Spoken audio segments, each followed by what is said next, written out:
Additionally, it seems that Hatch went viral with an incident featuring Caitlin Clark from yesterday's game. Here's what I have to say. Fans are becoming concerned about a scene. And almost everyone is requesting answers from WNBA Commissioner Cathy Engelberg.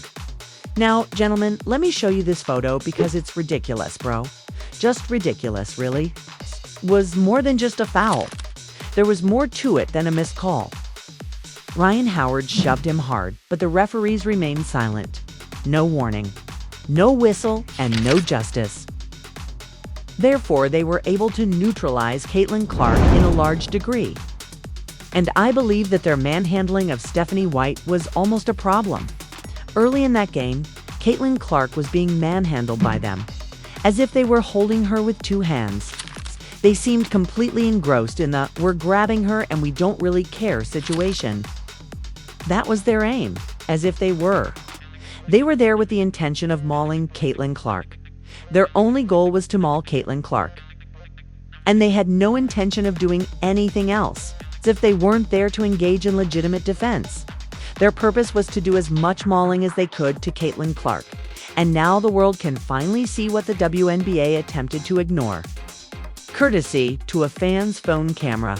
No one was there to protect Caitlin Clark when she was knocked to the ground. And I'm thinking, what are we doing? After seeing this picture, Cathy Engelberg, do you agree?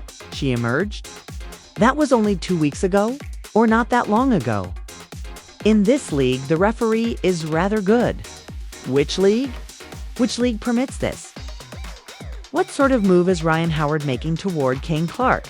In your opinion, what move is that? Many of us are followers of Michael.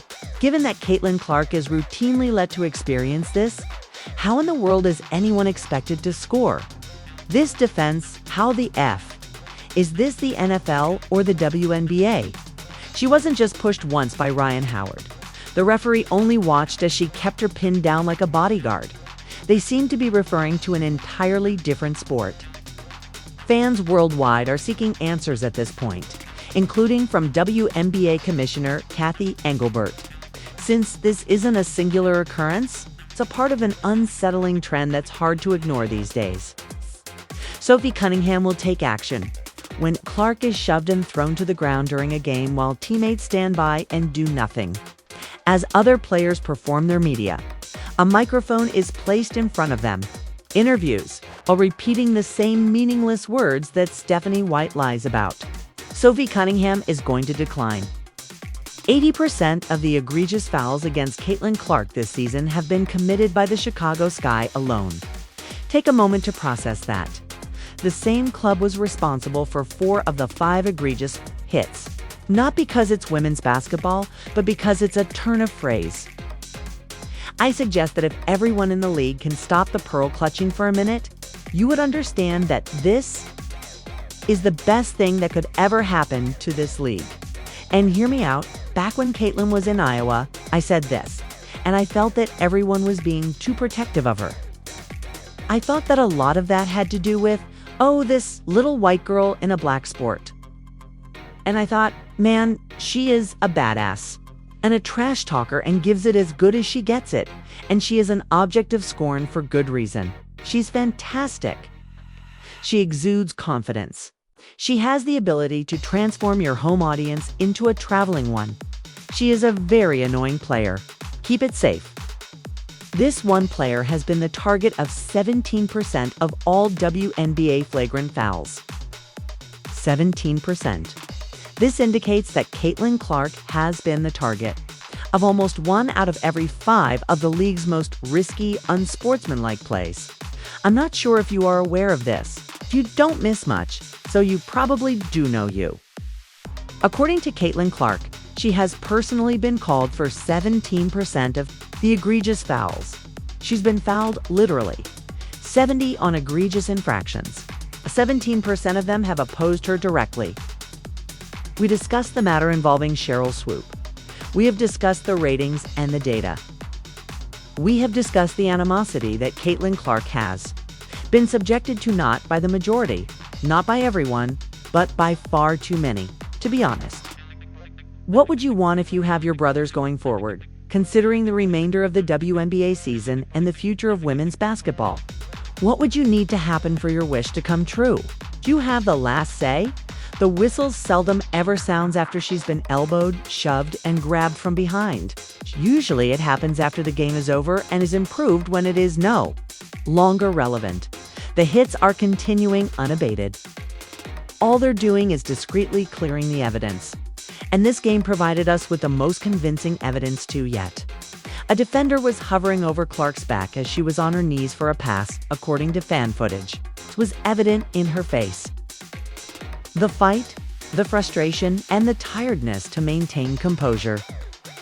Not even the referee was in her sights. She was already aware of the outcome.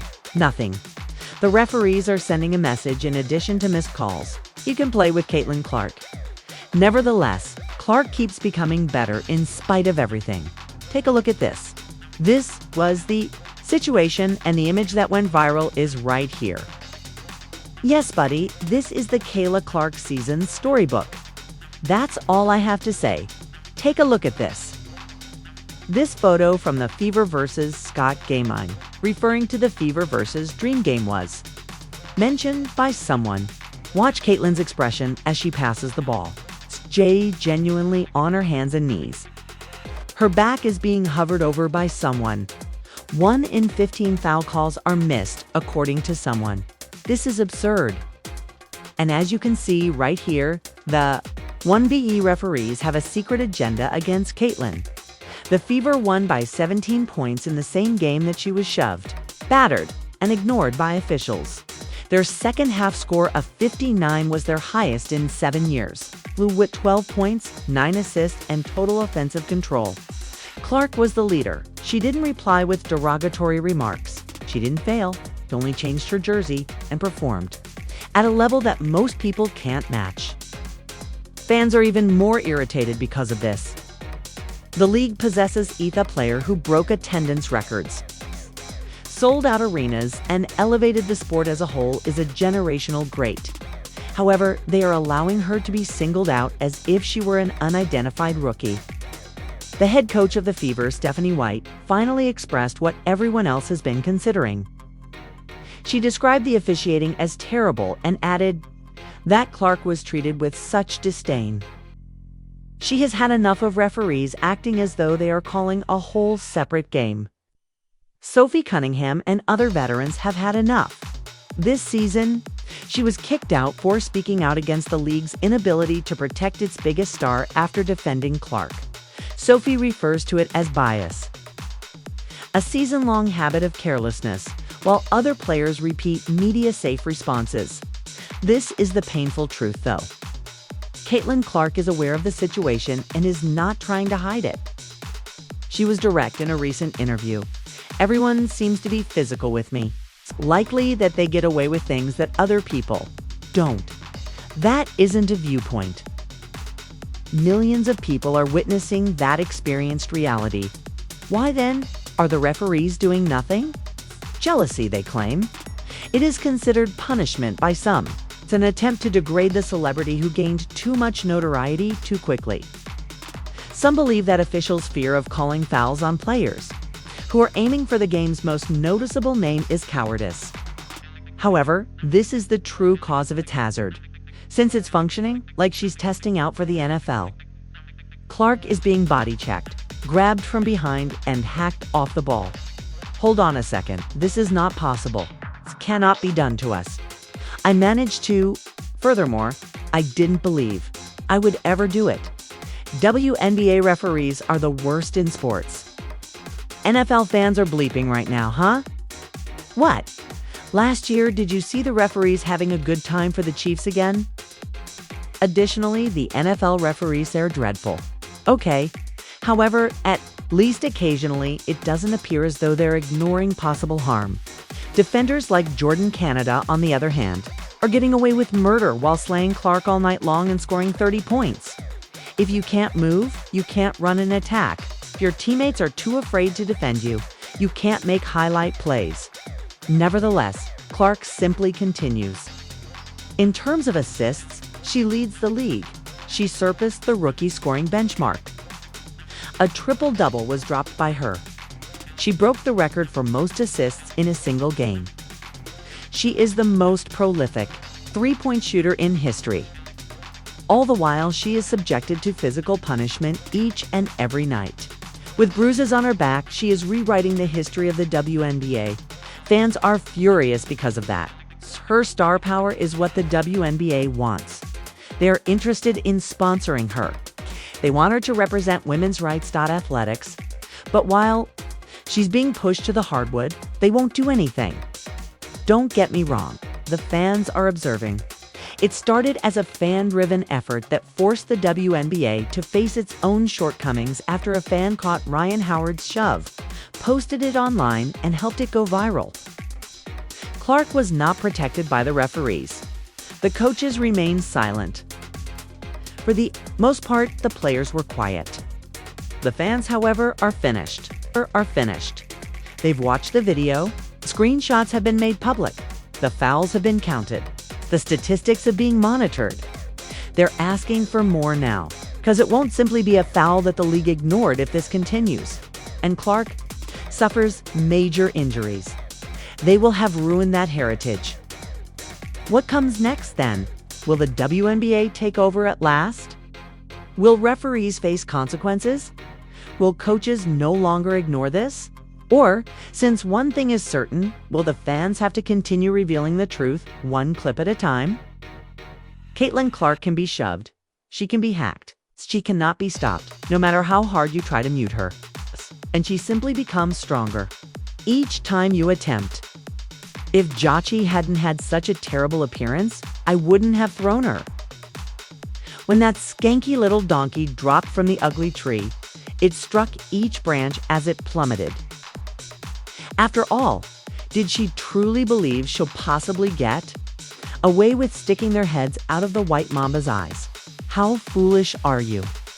Well, attempting to blind the one individual who genuinely piques interest in this league. You are not as privileged as I am. Caitlin Clark has now been designated the enemy by JCS Sheldon.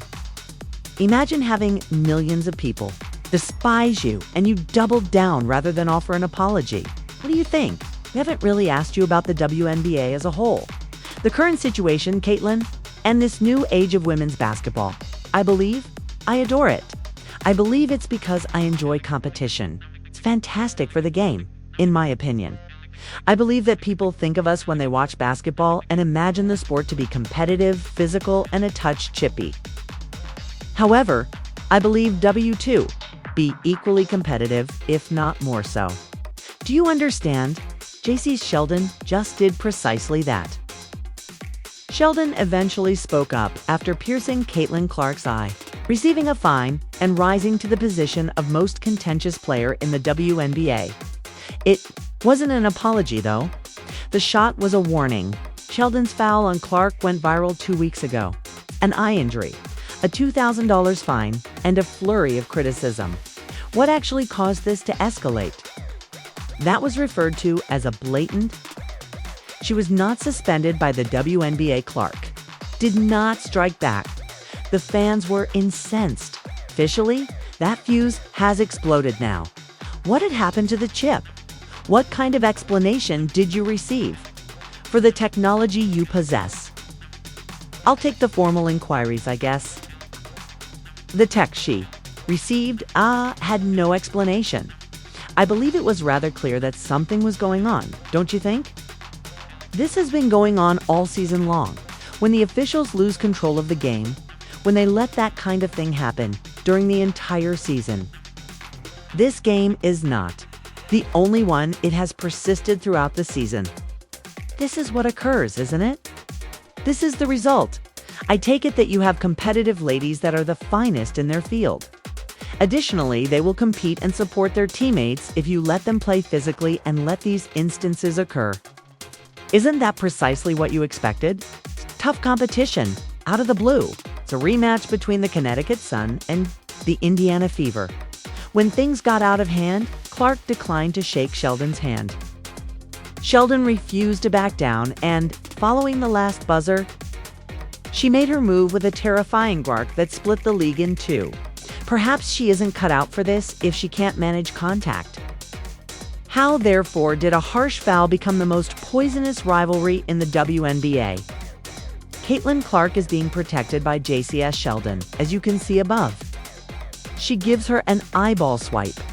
Tina Charles goes over and starts waving her finger at Caitlin Clark after she nudges her away because JC continues to stand in her face. Then, without warning, Marina Mayberry throws her to the ground. Let's now see this in slow motion. JCS Sheldon is protecting Caitlin here. Hits her face with a swipe. One is vying for the ball, hits her eyeball with a swipe. It will be necessary for Caitlin to start wearing goggles. In a fit of rage, Marina Mayberry throws Caitlin Clark to the ground when Caitlin pushes her away, asking, "Why are you still in my face?" Instead of taking a step back, why is Sheldon doubling down? What would happen if Clark did fight back at last? Let's dissect it. Being skilled at basketball, being attractive, and having tenacity are all factors that make you a bad person. Furthermore, I believe that one of the new trends in the WNBA is that in addition to being skilled basketball players, some of these women will also have a feminine appearance. They used to look like guys, but now they appear to be gorgeous. Women playing hoops. You have to go back 2 weeks to see why JCS Sheldon just unleashed war on Caitlin Clark. It began with what ought to have been irregular defensive action. At the top of the key, Sheldon rotates to protect Clark. Everyone was astonished by what transpired next, though. Clark was directly hit by Sheldon's hand, a poke in the eye. Clark staggered back, obviously hurt. A flagrant one, but no ejection. The ball is a long distance off. The ball is here, literally. The ball has arrived. The ball has arrived. She double-eye pockered. But how? The ball has arrived. For example, how did the referees witness this and determine that it was a blatant 1? How did they determine that it was a flagrant rather than a flagrant 2? For example, how did they determine that it is a flagrant rather than a flagrant 2? Since they could at least seem to be ignorant, I would have respected them more if they had declared it was a no call. After that, JCS Sheldon's $2,000 punishment and outrage provoking ban became viral on social media. She was referred to as a jealous loser punk by Dave Portnoy. Late-night television also became engaged. Anything that keeps you away from others and indoors. Let's start with our most important story. After being injured, Caitlin Clark is back on the court. And for the WNBA, it's not too soon. Caitlin Clark was missed by more than just the Indiana Fever. She was greatly missed by the WNBA. The impact of Caitlin Clark. Since the WNBA star's injury, the cost of tickets has fallen sharply. Furthermore, the league's silence only made it worse rather than better. Sheldon turned into the bad guy. The victim was Clark. In the midst of it all, a league founded on Caitlin Clark's notoriety was destroyed by a bird that will never be forgotten.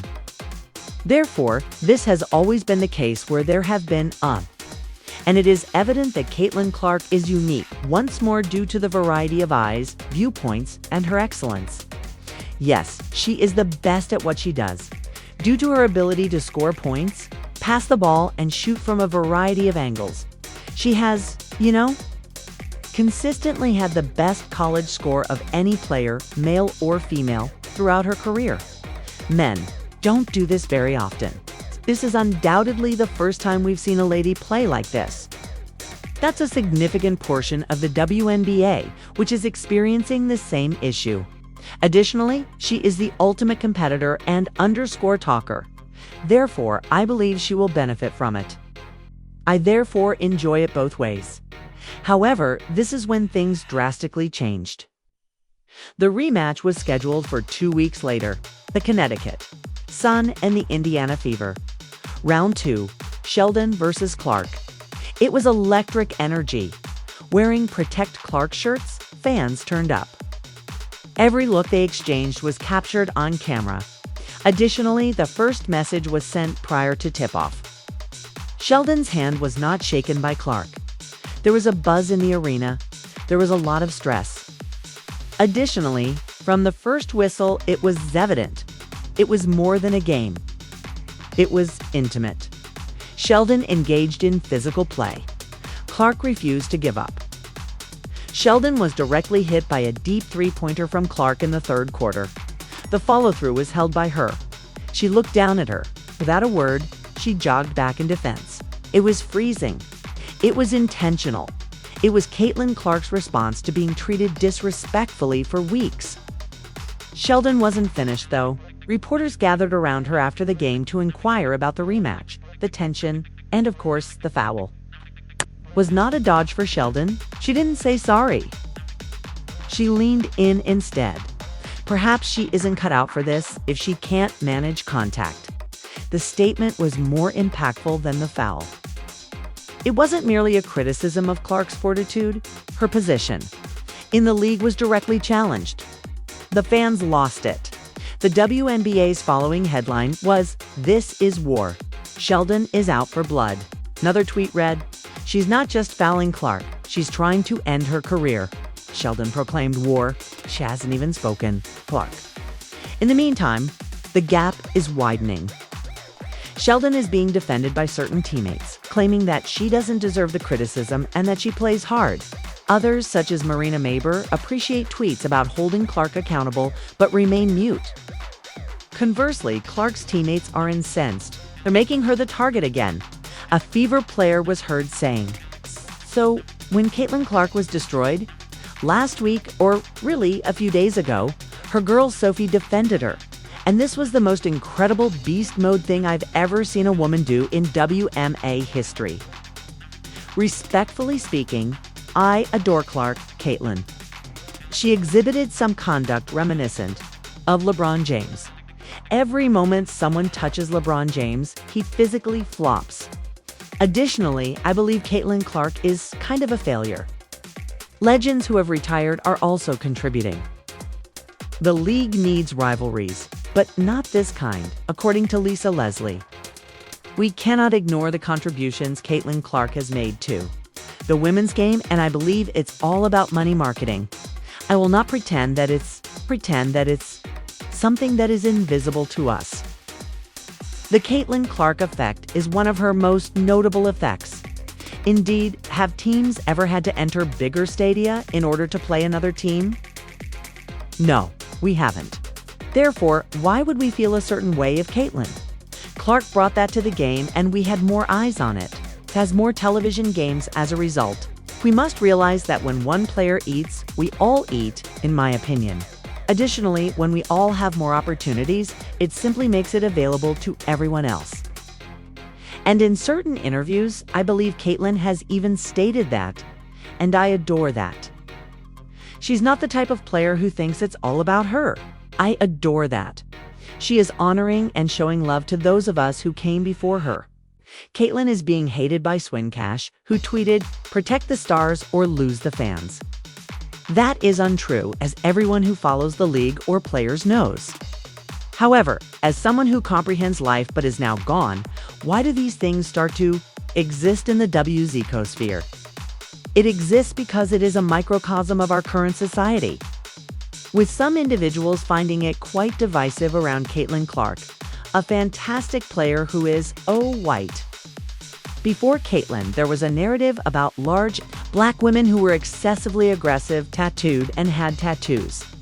They're really aggressive if you've been on the court between those lines. Pay attention to me. No one compares to Caitlin Clark. Those women have the right to be critical of her, but they also want her to succeed. And when this goes beyond a simple rivalry between two athletes, it is the true problem.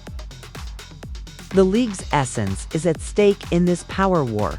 Caitlin Clark, ticket sales, merchandising, and TV ratings are all contributing factors to the WNBA's success.